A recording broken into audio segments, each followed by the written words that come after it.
नमस्कार दोस्तों, वाजरावाइस एकेडमी के इस यूट्यूब चैनल के ऊपर आप सभी विद्यार्थियों का बहुत बहुत स्वागत है। मेरा नाम लोकेंद्र सिंह है और हम लोग यहाँ पर एमपीपीएससी प्रीलिम्स का यूनिट 10 कवर कर रहे हैं। ऑलमोस्ट सभी टॉपिक्स हमारे यहाँ पर कवर हो गए हैं।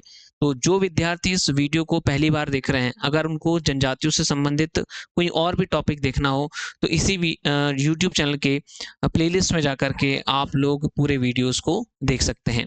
और वाजरावाइस एकेडमी के इस यूट्यूब चैनल को फॉलो आप लोग जरूर करिएगा ताकि आप लोगों को फायदा हो सके, क्योंकि कई सारी क्लासेस यहाँ पर आप लोगों के लिए होने वाली हैं।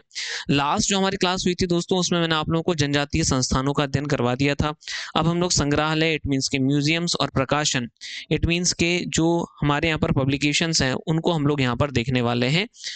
ये नेशनल लेवल के इंस्टीट्यूशंस लास्ट क्लास में पढ़े थे हमने, फिर उसके बाद स्टेट लेवल के इंस्टीट्यूशंस आ गए थे, और फिर अब हम लोग स्टार्ट कर रहे हैं मध्य प्रदेश के अंदर जनजातीय संग्रहालय और म्यूजियम्स को। तो इसको मैंने कुछ इस तरीके से आप लोगों के लिए कर दिया है। आप लोग देखेंगे स्क्रीन के ऊपर नजर आ रहा होगा आप लोगों को संग्रहालय का नाम, म्यूजियम का नेम, फिर उसके बाद स्थापना वर्ष से रिलेटेड आप लोगों के क्वेश्चंस पूछे जाएंगे। फिर उसके बाद लोकेशन, कौन सी लोकेशन पर वो अवेलेबल है अभी, और कुछ विशेषताएं, अर्थात उस संग्रहालय के अंदर किसका प्रोटेक्शन किया जा रहा है।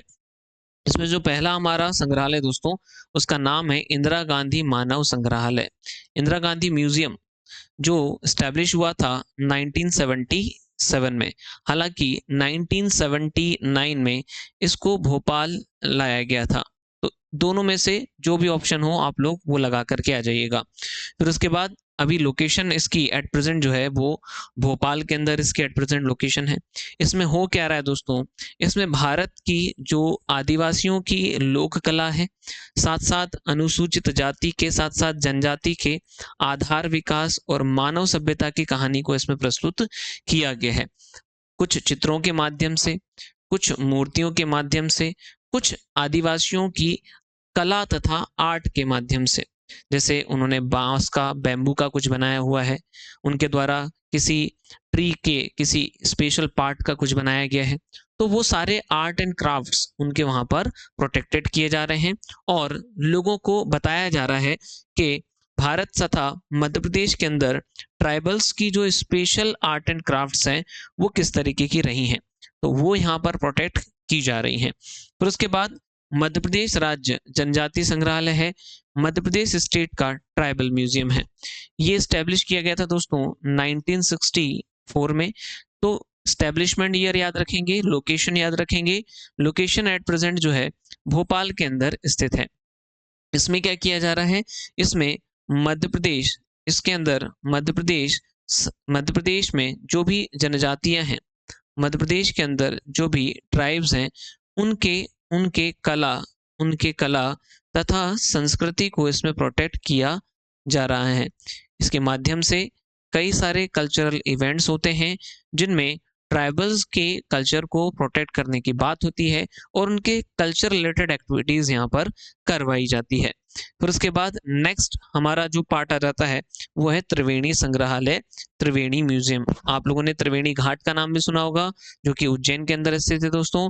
इसका जो निर्माण किया गया था वो सन 2016 में किया गया था, और सिंहस्थ के 2016 का जो सिंहस्थ था उसको कंप्लीट हो जाने के बाद इसका निर्माण किया गया था। अब ये उज्जैन के अंदर स्थित है। यहाँ पर स्पेशली जो हमारे देवता हैं उनको, उनसे रिलेटेड चीजें यहाँ पर आपको मिल जाएंगी, जैसे अनादि देव शिव से रिलेटेड चीजें मिल जाएंगी, भगवती शक्ति, श्री कृष्ण पर आधारित ये म्यूजियम है। यहाँ पर उनसे रिलेटेड चीजें आप लोगों को मिल जाएंगी जिनका प्रोटेक्शन किया जा रहा है, और एक प्रकार से कहें तो धार्मिक ये म्यूजियम है, रिलीजियस एक प्रकार का ये म्यूजियम है। तो त्रिवेणी संग्रहालय याद रखेंगे, ये थोड़ा सा स्पेशल हो जाता है, अलग तरीके का है, और अभी आप देखेंगे कि गवर्नमेंट जो है इसी तरीके की चीजों को प्रमोट भी कर रही है। तो यहाँ से आप लोगों के क्वेश्चन पूछे जाने की पॉसिबिलिटीज काफी ज्यादा है। फिर उसके बाद अगले क्वेश्चन की तरफ अगर हम लोग बढ़े, अगला हम लोग म्यूजियम देखें तो अगला म्यूजियम हमारा हो जाता है आदिवर्त आदिवासी कला संग्रहालय। इट मीन्स के Adivart tribal art museum, Adivart tribal art museum, ये स्टैब्लिश किया गया था सन 2001 में, स्टैब्लिश किया गया था सन 2001 में इसका एस्टेब्लिशमेंट हुआ है, और ये खजुराहो के अंदर अभी वर्तमान में स्थित है दोस्तों। सन 2001 में इसका एस्टेब्लिशमेंट हुआ है और ये अभी खजुराहो के अंदर स्थापित किया गया है ना। एक सेकंड गाइस।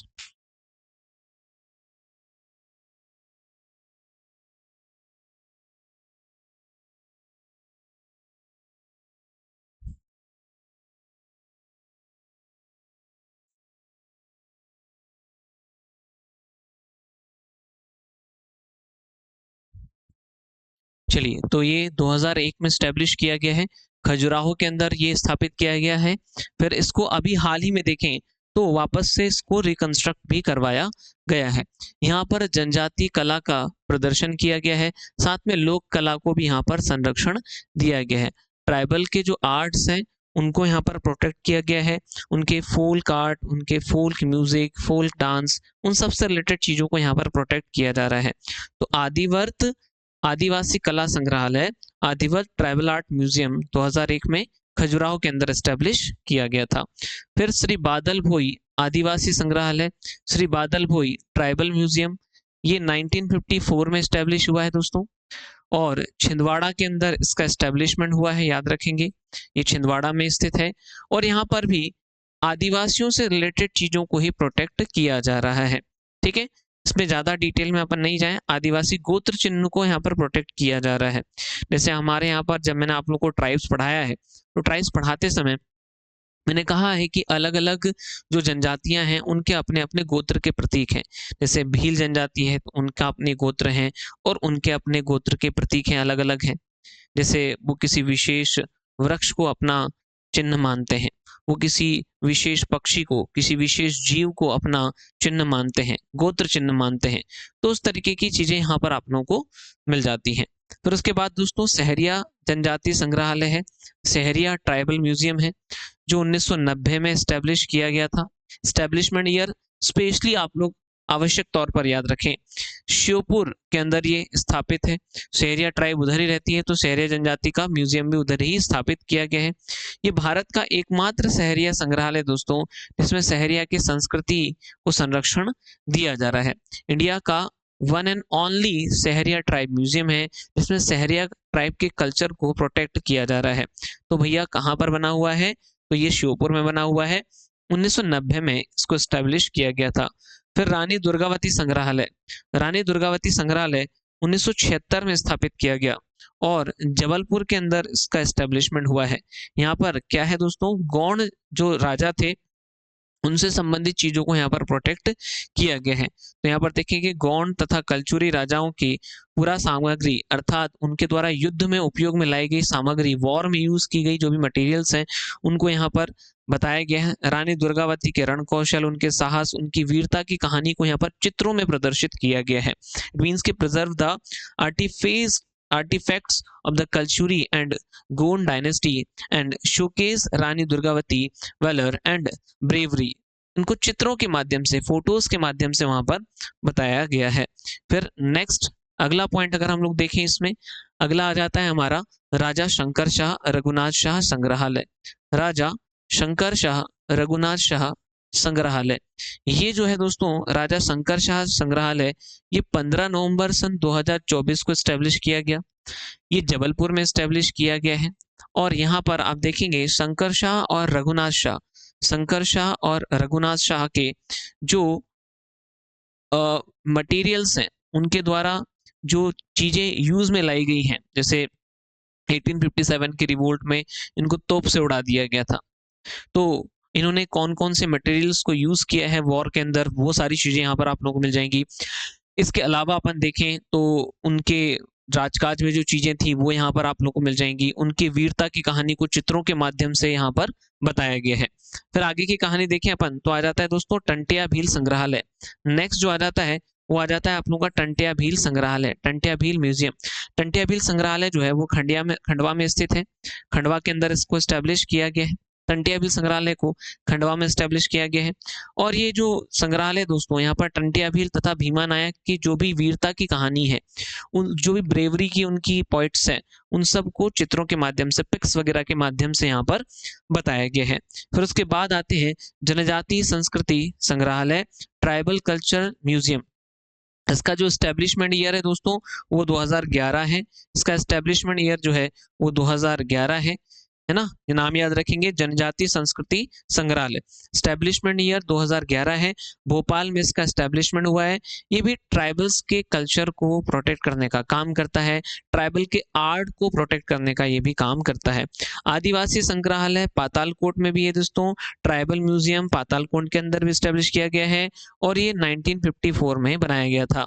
अभी लोकेशन की अगर अपन बात करेंगे तो पातालकोट ही इसकी लोकेशन है और यह भी आपको यहाँ पर कौन सी ट्राइब रहती है, यहाँ पर भारिया ट्राइब दोस्तों रहती है। तो ये भारिया ट्राइब के कल्चर को प्रोटेक्ट करने का स्पेशली काम कर रहा है। आदिवासी संग्रहालय पातालकोट याद रखेंगे 1954 में स्टैब्लिश हुआ है और पातालकोट के अंदर ही ये स्थित है और ये आदिवासियों के स्पेशली भारिया आदिवासियों के कल्चर को प्रोटेक्ट करने का काम दोस्तों करता है।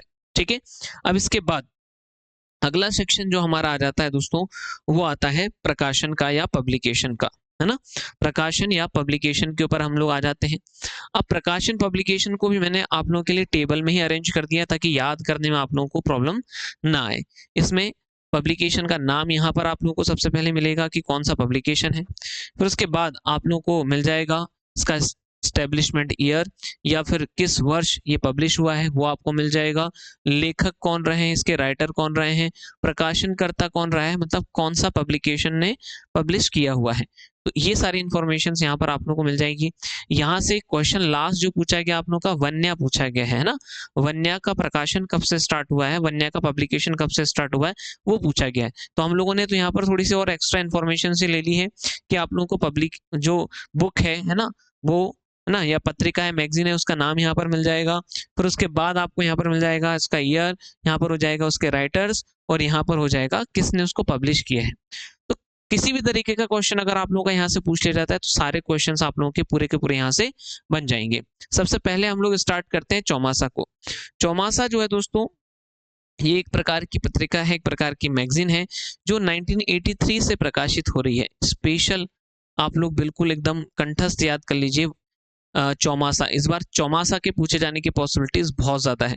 चौमासा 1983 से प्रकाशित हो रही है और इसे कौन प्रकाशित कर रहा है, आदिवासी लोक कला एवं बोली विकास एकेडमी, मध्य प्रदेश संस्कृति परिषद भोपाल के माध्यम से इसको प्रकाशित किया जा रहा है। Tribal folk art and language development academy and MP cultural council Bhopal के द्वारा इसका पब्लिकेशन किया जा रहा है। फिर उसके बाद अगला जो हमारा पब्लिकेशन है या फिर अगली जो हमारी बुक है वो आती है भिलाली। भिलाली का मौखिक साहित्य या उनका ओरल लिटरेचर, ये भील ट्राइब से कनेक्ट करती है और ये 2014 में प्रकाशित की गई थी। 2014 में प्रकाशित की गई थी। इसके जो लेखक हैं, ये बुक है दोस्तों और इसके लेखक जो हैं उनका नाम है गजेंद्र आर्य। तो भिलाली मौखिक साहित्य ये 2014 में प्रकाशित की गई थी। इसके लेखक जो हैं, राइटर जो हैं वो गजेंद्र आर्य हैं और ये किसने प्रकाशित की थी, आदिवासी लोक कला एवं बोली विकास अकादमी मध्य प्रदेश संस्कृति परिषद भोपाल के द्वारा इसको प्रकाशित किया गया था। Tribal folk art and language development academy MP cultural council Bhopal के द्वारा इसको पब्लिश किया गया था। फिर आगे की बात करते हैं। नेक्स्ट जो हमारी बुक आ जाती है वो आ जाती है विमुक्त जातियों की लोक कथाएं, मतलब के फोल्टॉल्स ऑफ द डिनोटिफाइड ट्राइब्स। विमुक्त जनजातियों की कथाएं, जैसे कोई स्पेशल विमुक्त जनजाति का कोई पर्सन रहा है, उसने कोई बहुत अच्छा काम किया है, उससे रिलेटेड इसमें उनकी कहानियां यहाँ पर मिल जाती हैं। तो ये 2021 में प्रकाशित हुई थी। परशुराम शुक्ल इसके राइटर हैं, परशुराम शुक्ल इसके राइटर हैं, परशुराम शुक्ल इसके राइटर हैं। इसका भी पब्लिकेशन मध्य प्रदेश की लोक कला एवं बोली विकास एकेडमी मध्य प्रदेश संस्कृति परिषद भोपाल के द्वारा प्रकाशित की गई है।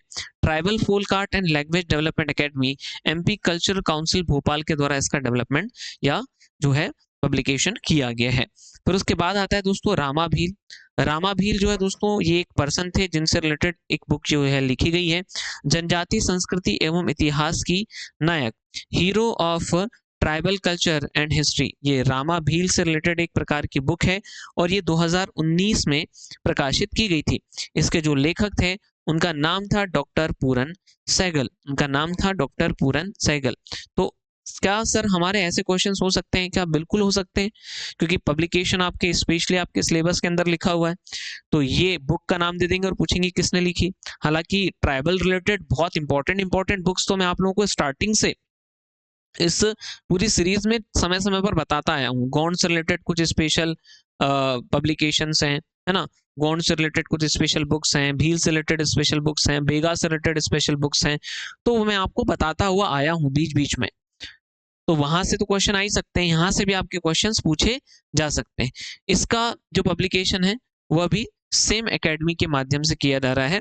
आदिवासी लोक कला एवं बोली विकास एकेडमी मध्य प्रदेश संस्कृति परिषद के द्वारा ही इसका प्रकाशन भी किया जा रहा है, इसका पब्लिकेशन भी किया जा रहा है। फिर उसके बाद नेक्स्ट जो हमारा आ जाता है उसका नाम है जो है नेक्स्ट जो आ जाता है उसका नाम क्या है? उसका नाम है दोस्तों प्रदक्षिणा लोक गौरव की सांस्कृतिक परंपरा। ये एक बुक है, प्रदक्षिणा लोक गौरव की सांस्कृतिक परंपरा, प्रदक्षिणा cultural traditional of folk pride, ये है। और 2023 में ये बुक पब्लिश की गई थी। इसके जो लेखक है, इसके राइटर हैं अरुण कुमार शुक्ल हैं। इसके जो लेखक हैं, जो राइटर हैं वो अरुण कुमार शुक्ल हैं। आदिवासी लोक कला बोली विकास एकेडमी मध्य प्रदेश संस्कृति परिषद भोपाल के द्वारा इसको प्रकाशित किया गया है।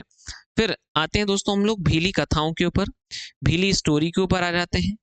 भीली स्टोरी जो है वो किसने लिखी है? भील ट्राइब से कनेक्टेड है। अभी आते हैं हम लोग 2005 में ये बुक पब्लिश हुई है। गोविंद गहलोत इसके राइटर हैं, गोविंद गहलोत इसके राइटर हैं। फिर उसके बाद देखें आदिवासी लोक कला अकादमी भोपाल, आदिवासी लोक कला अकेडमी भोपाल के द्वारा इसको लिखा गया है। Tribal folk art academy Bhopal के द्वारा इसको प्रकाशित किया गया है, इसको पब्लिश किया गया है ना। फिर उसके बाद आते हैं कोरकू जनजातीय गाथा ढोला कुंवर। कोरकू जनजातीय गाथा है, ये ढोला कुंवर की एक दोस्तों कहानी है, ढोला कुंवर की कहानी है ये। तो कोरकू ट्राइबल नाम क्या है इनका? ढोला कुंवर, उनसे रिलेटेड ये बुक है और 2005 में ये प्रकाशित हुई है, पब्लिश हुई है। इसके जो लेखक हैं डॉक्टर धर्मेंद्र पारे हैं, डॉक्टर धर्मेंद्र पारे हैं। ये आप लोग थोड़ा सा याद रखेंगे, ट्रिपल स्टार लगा लीजिएगा, यहाँ से क्वेश्चन पूछे जाने की पॉसिबिलिटीज आप लोगों की काफी ज्यादा है। आदिवासी लोक कला अकेडमी भोपाल के द्वारा इसको प्रकाशित किया जा रहा है, इसको पब्लिश किया जा रहा है। फिर आ जाती है आपकी वन्या, जैसा कि मैंने आपको बताया था वन्या। वन्या जो पब्लिकेशन है दोस्तों, वन्या जो पब्लिकेशन है, जो बुक है, वो प्रकाशित की जाती है 1980 से और ये लगातार प्रकाशित की जा रही है। मतलब इसका मतलब ये है कि वन्या जो एक मैगजीन है, बुक नहीं बोलेंगे इसको, इसको हम लोग मैगजीन बोलेंगे। वन्या मैगजीन 1980 से प्रकाशित की जा रही है। अनुसूचित जाति तथा पिछड़ा वर्ग कल्याण विभाग के माध्यम से इसका प्रकाशन किया जा रहा है। Scheduled caste and backward class welfare department, schedule caste and backward class welfare department के माध्यम से इसका प्रकाशन किया जा रहा है वन्या का। 1980 से प्रकाशन किया जा रहा है और यही क्वेश्चन आप लोगों का पूछा भी गया था, यही क्वेश्चन, यही प्रश्न आप लोगों का एमपीपीएससी ने दोस्तों पूछा भी था। इसके बाद और देख लेते हैं हम लोग नेक्स्ट, और क्या जाता है? कोरकू जीवन, राग पर्व उत्सव और त्योहार के गीत। तो कोरकू ट्राइब से रिलेटेड है ये और ये 2010 में प्रकाशित एक बुक है, 2010 में प्रकाशित एक बुक है। इसके लेखक का नाम है डॉक्टर धर्मेंद्र पारे। इसका प्रकाशन किसके द्वारा किया जा रहा है? मध्य प्रदेश लोक कला एवं तुलसी साहित्य अकेडमी भोपाल के माध्यम से इसका प्रकाशन किया जा रहा है। Tribal folk art and Tulsi literature academy Bhopal के थ्रू इसका पब्लिकेशन किया जा रहा है। फिर बारेली गीत आ जाता है दोस्तों, बारेली सॉन्ग्स हैं जो कि भील ट्राइब को कनेक्ट करते हैं। इस बुक के जो इस बुक को कब लिखा गया था? ये 2011 में पब्लिश हुई थी, सॉरी लिखा नहीं, 2011 में पब्लिश हुई थी। इसके जो राइटर हैं उनका नाम है लक्ष्मी नारायण तिवारी, सदाशिव कौतुक, दो लोगों ने मिलकर के इस बुक को लिखा हुआ है और इसका प्रकाशन पब्लिकेशन जो है वह आदिवासी लोक कला एवं तुलसी साहित्य अकेडमी के माध्यम से किया जा रहा है। Tribal folk art and Tulsi literature academy Bhopal के थ्रू इसका पब्लिकेशन किया जा रहा है। फिर बेगा गीत है दोस्तों, ये बेगा ट्राइब से रिलेटेड है, बेगा के सॉन्ग्स हैं और बेगा ट्राइब से रिलेटेड है। आप 2010 में बुक जो है पब्लिश हुई है। श्री अर्जुन सिंह धुर्वे जो कि बेगा ट्राइब के बहुत बड़े फोल्क सिंगर हैं, फोल्क सिंगर है दोस्तों, उनके थ्रू ये बुक लिखी गई है। इन्हें पद्मश्री भी दिया जा चुका है, है ना, मैं आपको को पढ़ा चुका हूँ। इन्हें पद्मश्री भी दिया जा चुका है, इनको मैंने पढ़ाया है भी आप लोगों को। आदिवासी लोक कला एवं तुलसी साहित्य अकेडमी भोपाल के द्वारा प्रकाशन किया जा रहा है। Tribal folk art and Tulsi literature academy Bhopal के थ्रू इसको पब्लिश किया जा रहा है। फिर भीली गीत है दोस्तों, लोकोक्तियां, भीली गीत तथा लोकोक्तियां, भील ट्राइब से रिलेटेड सॉन्ग्स पर ये बुक है। 2009 में इसका ये पब्लिश हुई है, 2009 में इसको पब्लिश किया गया है। मंगला गरवाल इसकी राइटर हैं और इसका जो प्रकाशन है, इसका जो पब्लिकेशन है वो भी आदिवासी लोक कला एवं तुलसी साहित्य अकेडमी, इट मीन्स के tribal folk art and Tulsi literature academy Bhopal के थ्रू इसका पब्लिकेशन किया गया है। फिर भीली गीत आ जाते हैं दोस्तों, भीली गीत तथा कहावतें, ये एक और सेम टू सेम बुक है, थोड़ा सा ही अंतर है। 2008 में ये पब्लिश हुई थी और बद्रीलाल मालवीय इसके लेखक थे दोस्तों। आप देखो, आप लोगों को ऐसा लग रहा होगा कि सर ये तो बहुत ज्यादा आप बुक बता रहे हैं, बहुत ज्यादा पब्लिकेशंस बता रहे हैं। तो देखो दोस्तों, हमारा काम है आप लोगों तक चीजों को पहुंचाना, है ना। एक बार रीड आउट जरूर कर लीजिएगा इन सब चीजों को, इनमें से कोई भी एक क्वेश्चन आ गया तो कम से कम हमारा तो क्वेश्चन सही हो जाएगा, बाकी लोगों का हो या ना हो, है ना। तो इतना थोड़ा सा आप लोग ध्यान रख करके चलिएगा और इसके हिसाब से आप लोग इन सब चीजों को पढ़िएगा। एक बार रीडिंग जरूर लगा लीजिएगा, एक बार वीडियो देख लीजिए और एक बार रीडिंग जरूर लगा लीजिएगा। आदिवासी लोक कला एवं तुलसी साहित्य अकेडमी भोपाल, इसी के थ्रू इसका प्रकाशन भी किया जा रहा है। फिर गौण जनजातीय गीत, गौण ट्राइबल से रिलेटेड सॉन्ग्स पर ये बुक है, 2003 में इसको पब्लिश किया गया था। रूप सिंह कुशराम, रूप सिंह कुशराम जो हैं इसके राइटर हैं और मध्य प्रदेश आदिवासी लोक कला परिषद भोपाल के द्वारा इसका प्रकाशन किया जा रहा है। Madhya Pradesh tribal folk art council, Madhya Pradesh tribal folk art council Bhopal के थ्रू इसका पब्लिकेशन किया जा रहा है। फिर उसके बाद आती है दोस्तों मेकल मीमांसा, ये भी ट्राइबल रिलेटेड है, लेकिन आपको पता होगा मैंने आपको नेशनल लेवल का एक इंस्टीट्यूट मध्य प्रदेश के अंदर पढ़ाया था, उसका नाम था इंदिरा गांधी जनजातीय जो है हमारी विश्वविद्यालय, जो कि अमरकंटक में, उसके थ्रू पब्लिश किया गया है ये, है ना। तो मेकल मीमांसा 2009 में पब्लिश किया गया था। इंदिरा गांधी राष्ट्रीय जनजातीय विश्वविद्यालय अमरकंटक के द्वारा, Indira Gandhi national tribal university Amarkantak के थ्रू। और फिर है मेक इनसाइट, मेक इनसाइट ये भी ट्राइबल को कनेक्ट करती है और इसका भी पब्लिकेशन इंदिरा गांधी यूनिवर्सिटी के द्वारा ही किया गया था। फिर एक अगरिया ट्राइब से रिलेटेड इनकी एक बुक है ना, अगरिया ट्राइब से रिलेटेड एक बुक है और उसका प्रकाशन मध्य प्रदेश जनजातीय अनुसंधान तथा विकास संस्थान के द्वारा किया गया था। Madhya Pradesh tribal research and development institute Bhopal में है दोस्तों, Madhya Pradesh tribal research and development institute, उसके थ्रू ये किया गया था। इंदल, इंदल जो है दोस्तों एक प्रकार का बोल सकते हैं कि ये पूजा पाठ की पद्धति है इंदल, है ना। इंदल जो है पूजा पाठ की पद्धति है जिसमें इंद्र भगवान को पूजा जाता है और इससे रिलेटेड एक बुक है और वह पब्लिश की थी मध्य प्रदेश जनजातीय अनुसंधान तथा विकास संस्थान के द्वारा। फिर बेगानी शब्दकोश, बेगानी शब्दकोश के अंदर बेगा जनजाति की जो बोली है उससे रिलेटेड यहाँ पर शब्दकोश है और इसका प्रकाशन मध्य प्रदेश जनजातीय अनुसंधान एवं विकास संस्थान के द्वारा किया गया था। Madhya Pradesh tribal research and development institute Bhopal के थ्रू इसका प्रकाशन किया गया था। तो ये तो थे दोस्तों हमारे पब्लिकेशंस की बात, ये तो थी हमारी पब्लिकेशंस की बात। आप लोगों के क्वेश्चंस इन्हीं के आसपास आएंगे, ध्यान रखेंगे। चौमासा स्पेशली याद रखेंगे आप लोग, चौमासा से क्वेश्चन पूछे जाने की पॉसिबिलिटीज काफी ज्यादा है आप लोगों के लिए, है ना। चौमासा से क्वेश्चन पूछे जाने की पॉसिबिलिटीज काफी ज्यादा है। इसके अलावा आप लोगों के जो क्वेश्चन पूछे जा सकते हैं वो पूछे जा सकते हैं दोस्तों कम्युनिटी ट्राइबल रेडियो सेंटर्स। तो कम्युनिटी ट्राइबल रेडियो सेंटर से रिलेटेड आपके क्वेश्चंस पूछे जा सकते हैं कि कोई जनजाति है, उस जनजाति का स्पेशल रेडियो सेंटर है और उस जनजाति का जो स्पेशल रेडियो सेंटर है वहां पर उन्हीं जनजाति की भाषा में वहां पर कमेंट्री होती है, उन्हीं जनजाति की भाषा को बोलने वाले लोग वहां पर होस्ट करते हैं, उन्हीं जनजाति की भाषाओं से संबंधित उसमें गीत आते हैं, नृत्य डांस वगैरह इन सब से रिलेटेड जो वहां पर एक्टिविटीज होती हैं, हालांकि नृत्य डांस वगैरह दिखता तो नहीं है लेकिन उनसे रिलेटेड जो एक्टिविटीज होती हैं वो भी उन्हीं की लैंग्वेज में होती है, जो भी एक्टिविटीज वहां पर हो रही है ना, तो उस सब उन्हीं के लैंग्वेज में वहां पर एक्टिविटीज होती है। तो वो हम लोग यहाँ पर देख लेते हैं। जैसे बेगा, बेगा का जो कम्युनिटी रेडियो सेंटर है वो कहाँ पर है, डिंडोरी में है। बेगा का कम्युनिटी रेडियो सेंटर बालाघाट के अंदर भी है। कोरकू का जो है वो खंडवा में है दोस्तों, कोरकू का खंडवा के अंदर स्थित है। और उसके बाद आप देखेंगे गोंड, गोंड जो है, गोंड का चिचोली बैतूल में है। भील नालछा ये धार में है, भील का नालछा इलाका है, धार में कम्युनिटी रेडियो सेंटर है। भील का मेघनगर में भी है जो कि झाबुआ में है, कम्युनिटी रेडियो सेंटर है। सहरिया का कम्युनिटी रेडियो सेंटर सहसईपुरा श्योपुर के अंदर स्थित है, ठीक है, सहसईपुरा श्योपुर के अंदर स्थित है। फिर भारिया का बिजोरी छिंदवाड़ा में स्थित है, पातालकोट में नहीं है, भारिया का बिजोरी छिंदवाड़ा के अंदर स्थित है। फिर भील का एक कम्युनिटी रेडियो सेंटर गुना जिले के अंदर भी स्थित है, भील का एक कम्युनिटी रेडियो सेंटर गुना के अंदर भी दोस्तों स्थित है।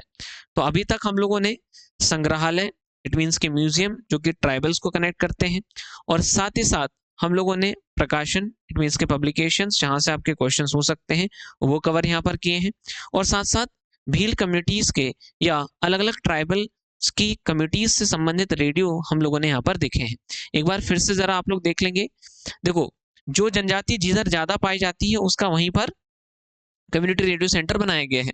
जैसे डिंडोरी में बेगा, बालाघाट में बेगा, खंडवा में कोरकू, है ना। हालांकि खंडवा साइड थोड़ी सी कम हो जाते हैं कोरकू, आपके होशंगाबाद वाले इलाके में ज्यादा है, नर्मदापुरम वाले इलाके में ज्यादा है, लेकिन खंडवा में भी थोड़े बहुत है। तो इसलिए खंडवा में उनका बना दिया गया है कम्युनिटी रेडियो सेंटर। गोंड का बैतूल में है, भील का धार वही वेस्ट वाला इलाका, और भील का मेघनगर वही वेस्ट वाला इलाका, सहरिया का सहसईपुरा जो कि श्योपुर में है, नॉर्थ वाला इलाका है, भारिया छिंदवाड़ा। फिर उसके बाद भील का गुना में, भील जो है वेस्ट वाले इलाके में रहते हैं तो गुना तक भी पहुंच जाते हैं भील ट्राइब्स।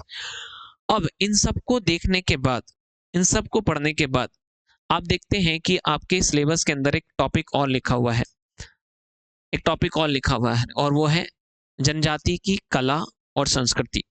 तो दोस्तों आप देखेंगे कि जो आपकी यूनिट सेकंड है जिसमें मध्य प्रदेश का इतिहास है, उसके अंदर आप लोगों को मध्य प्रदेश की कला और संस्कृति भी वहां पर पढ़नी है। तो वहां पर जाकर के आप लोग डीपली पढ़ते हैं। यहाँ पर मैं आप लोगों को उतना सेक्शन बता देता हूँ जहां से आप लोगों के क्वेश्चंस पूछे जा सकते हैं, है ना। वहां पर आप लोग पूरा डिटेल में पढ़ते हैं, सारे के सारे जो है गान पढ़ते हैं, जैसे मालवा के अंदर लोक गायन पढ़ते हैं, बघेलखंड के अंदर लोक गायन पढ़ते हैं, सब वहां पर आप लोग अलग अलग प्रकार के डांस वगैरह और ये सब पढ़ते हैं। यहाँ पर मैं स्पेशली बात करूंगा चित्रकारी की, ठीक है। बाकी चीजें वो सेक्शन से आप लोग पढ़ेंगे, और यहाँ पर मैं स्पेशली आप लोगों को पेंटिंग से रिलेटेड चीजें यहाँ पर बताने वाला हूँ। स्पेशली जो चीजें मैं आपको बताने वाला हूँ पेंटिंग से रिलेटेड, यहाँ से आपके क्वेश्चंस पूछे जाते हैं, ठीक है। तो यहाँ पर देखें, हम लोग पढ़ेंगे आर्ट का नाम, हम लोग पढ़ेंगे कला का नाम, इट मीन्स के आर्ट का नाम। आप लोग इस तरीके से यहाँ पर एक जो है टेबल बना लीजिए, कला का नाम इट मीन्स के नेम ऑफ आर्ट, प्रमुख जनजाति समूह, स्पेशल ट्राइबल कम्युनिटी जिससे वो रिलेट करती है वो आर्ट, प्रमुख क्षेत्र स्पेशल एरिया जहां पर वो आर्ट यूज किया जाता है, स्पेशल डिस्ट्रिक्ट भी हो सकता है वह, और उसकी कुछ विशेषताएं कि उसमें स्पेशल क्या किया जाता है, ठीक है। तो आप देखेंगे कि पाटनगढ़ है, पाटनगढ़ चित्रकला इट मीन्स कि पाटनगढ़ पेंटिंग, जो कि स्पेशली पाटनगढ़ एक गांव है वहां पर संबंध रखती है। वहां से कई सारे गौंड चित्रकार निकले दोस्तों पाटनगढ़ से। जब मैंने आप लोगों को ट्राइबल्स के जो स्पेशल पर्सनैलिटीज पढ़ाए थे, वहां पर मैंने आपको पढ़ाया था भज्जू सिंह श्याम, पाटनगढ़, है ना। और इसी तरीके के और भी जो बाकी के गौंड चित्रकार थे, अधिकांश चित्रकार पाटनगढ़ से रिलेटेड है। तो इसलिए पाटनगढ़ चित्रकारी ही वहां की चित्रकारी का नाम ही पाटनगढ़ चित्रकारी पड़ गया। तो पाटनगढ़ जो है चित्रकला, पाटनगढ़ चित्रकला, पाटनगढ़ पेंटिंग गौड़ ट्राइब से रिलेट करती है, और ये स्पेशली आपको डिंडोरी और बघेलखंड के एरिया में मिल जाती है। स्पेशली आपको डिंडोरी और बघेलखंड के एरिया में ये मिल जाती है ना। गौंड चित्रकारी है, बस इतना अपने को ध्यान रखना है। फिर पितोरा चित्रकारी के विषय में तो मैं आपको कई बार डिटेल में बता चुका हूँ। भील ट्राइब को ये कनेक्ट करती है ना, भील ट्राइब को ये कनेक्ट करती है। और अगर अपन एरिया की बात करेंगे तो पश्चिमी मध्य प्रदेश, वेस्टर्न मध्य प्रदेश के अंदर ये काफी ज्यादा फेमस है। आप देखेंगे कि पेमा फालिया और भूरी बाई के आप देखेंगे उनकी बहू, उनकी लड़की सब पिथौरा चित्रकारी बनाती हैं, पिथौरा पेंटिंग बनाती हैं। इसमें देवी देवता तथा घोड़ा वगैरह के प्रतीक को बनाया जाता है। इसका जो चित्रकार होता है पिथौरा का जो चित्रकार होता है उसको लखिंदर कहा जाता है दोस्तों। ये क्वेश्चन भी आपका हो सकता है। लखिंदर कौन है? इसके स्पेशल लखिंदर है पेमा फालिया और भूरीबाई। भूरीबाई को तो पद्मश्री भी इसके लिए मिल चुका है। फिर उसके बाद इसमें रावण को 12 मुख वाला बताया गया है। ये जो पिथौरा चित्रकारी है उसमें रावण को 10 नहीं 12 मुख वाला बताया गया है। ये क्वेश्चन भी हो सकता है आपका। राम लक्ष्मण को इसमें शिकारी के रूप में प्रदर्शित किया गया है और चित्रित किया गया और उनकी पेंटिंग इसमें बनाई जाती है। फिर आते हैं डिगना चित्रकला दोस्तों। डिगना चित्रकला का संबंध भी गोंड ट्राइब से ही रिलेटेड है। पूरे एमपी के अंदर डिगना चित्रकला को बनाया जाता है। गोंड ट्राइब में कब बनाया जाता है? जब शादी विवाह होते हैं और उत्सव के दौरान दीवारों तथा फर्श पर एक प्रकार से कुछ विशेष स्पेशल जैसे स्क्वायर बना दिए, ट्राइंगुलर शेप चीजें बना दी, तो वो चीजें यहाँ पर बनाई जाती हैं और ये बनाया जाता है आपका शादी विवाह तथा उत्सवों के दौरान। डिगना चित्रकला। फिर आते हैं दोस्तों नौहडरा चित्रकला। नौहडरा चित्रकला जो है वो बेगा और गोंड दोनों को कनेक्ट करती है। नौहडरा चित्रकला बेगा और गोंड दोनों को कनेक्ट करती है। एमपी में आप देखेंगे तो गोंड और बेगा ट्राइब में ये होती है। इसमें मिट्टी से दीवारों पर चित्र किया जाता है। मिट्टी से दीवारों पर चित्र बनाए जाते हैं। नौहडोरा में मिट्टी से दीवारों के ऊपर चित्र बनाए जाते हैं। बेगा और गोंड को कनेक्ट करती है। पशु, फूल पत्ती, पेड़ पौधों का इसमें चित्रण किया जाता है, लेकिन मिट्टी से बनाया जाता है। सॉइल से जो है बनाया जाता है। सॉइल से दोस्तों ये बनाया जाता है। ठीक है।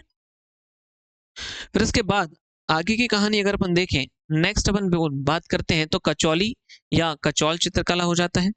कचौली या कचौल चित्रकला, इसमें देखेंगे आप तो ये भील ट्राइब को कनेक्ट करती है। कचौली या कचौल चित्रकला जो है ना, कचौली या कचौल चित्रकला की बात करें तो ये भील ट्राइब को कनेक्ट करती है और पश्चिमी मध्य प्रदेश या वेस्टर्न मध्य प्रदेश को कनेक्ट करेगी। क्यों? क्योंकि आप देखेंगे कचौली चित्रकला या कचौल चित्रकला जो भील ट्राइब को कनेक्ट करती है, तो भील ट्राइब किधर रहती है? पश्चिमी मध्य प्रदेश में रहती है। तो पश्चिमी मध्य प्रदेश वेस्टर्न मध्य प्रदेश के अंदर ही ये होगी। ठीक है। अब ये स्पेशली प्रजनन बढ़ाने के प्रतीक के रूप में चित्रित की जाती है। स्पेशली प्रजनन बढ़ाने के प्रतीक के रूप में इसको चित्रण किया जाता है। ठीक है कि नहीं दोस्तों? चलिए फिर आते हैं दोस्तों हम लोग डोकरा कला के ऊपर। डोकरा कला जो है, यहाँ से क्वेश्चन आप लोगों का एमपीपीएससी ने पूछा है। डोकरा कला जो है वो बारेवा समुदाय से रिलेट करती है। बारेवा समुदाय से रिलेट करती है और ये बेतुल जिले में है, ये भी ध्यान रखेंगे। और इसमें क्या किया जाता है? अलोह धातु शिल्प का ये काम है। अलोह धातु शिल्प इट मींस कि इसमें नॉन आयरनिक मेटल्स यूज की जाती हैं और उन मेटल्स से मूर्तियां यहाँ पर बनाई जाती हैं। मोम तथा गोंद का यूज भी उसमें किया जाता है। मोम और गोंद का यूज भी किया जाता है। तो डोकरा कला से आपका क्वेश्चन पूछा गया है लास्ट एमपीपीएससी में। डोकरा कला ये बारेवा समुदाय से संबंध रखती है, बेतुल के बारेवा समुदाय से कनेक्ट करती है। इसमें नॉन आयरनिक जो मेटल्स हैं उनसे रिलेटेड यहाँ पर स्पेशल मूर्तियां बनाई जाती हैं। आर्ट्स वहां पर अपन बोल सकते हैं कि मूर्तियां, हाँ सीधी मूर्तियां बनाई जाती है। मूर्तियां मैंने तो देखी है, बाकी और भी कुछ अगर बनाया जाता होगा तो बनाया जाता होगा, लेकिन स्पेशली मैंने तो अभी तक मूर्तियां ही इसकी देखी हैं दोस्तों। ठीक है। तो ये था हमारा कुछ चित्रकला या पेंटिंग से रिलेटेड जो है पार्ट, जहां से आपके क्वेश्चंस हो सकते हैं, जहां से दोस्तों आप लोग के क्वेश्चंस हो सकते हैं। तो आज के लिए इतना ही है दोस्तों। आगे भी और भी इस YouTube चैनल के ऊपर आप लोगों के लिए क्लासेस आती रहेंगी। आगे भी इस YouTube चैनल के ऊपर आप लोगों से रिलेटेड क्लासेस आती रहेंगी, तो उसको जरूर फॉलो करिए, इसको जरूर सब्सक्राइब करिएगा। तो आज के लिए इतना ही दोस्तों, मिलते हैं हम लोग नेक्स्ट क्लास में। बाय बाय, जय हिंद, जय भारत।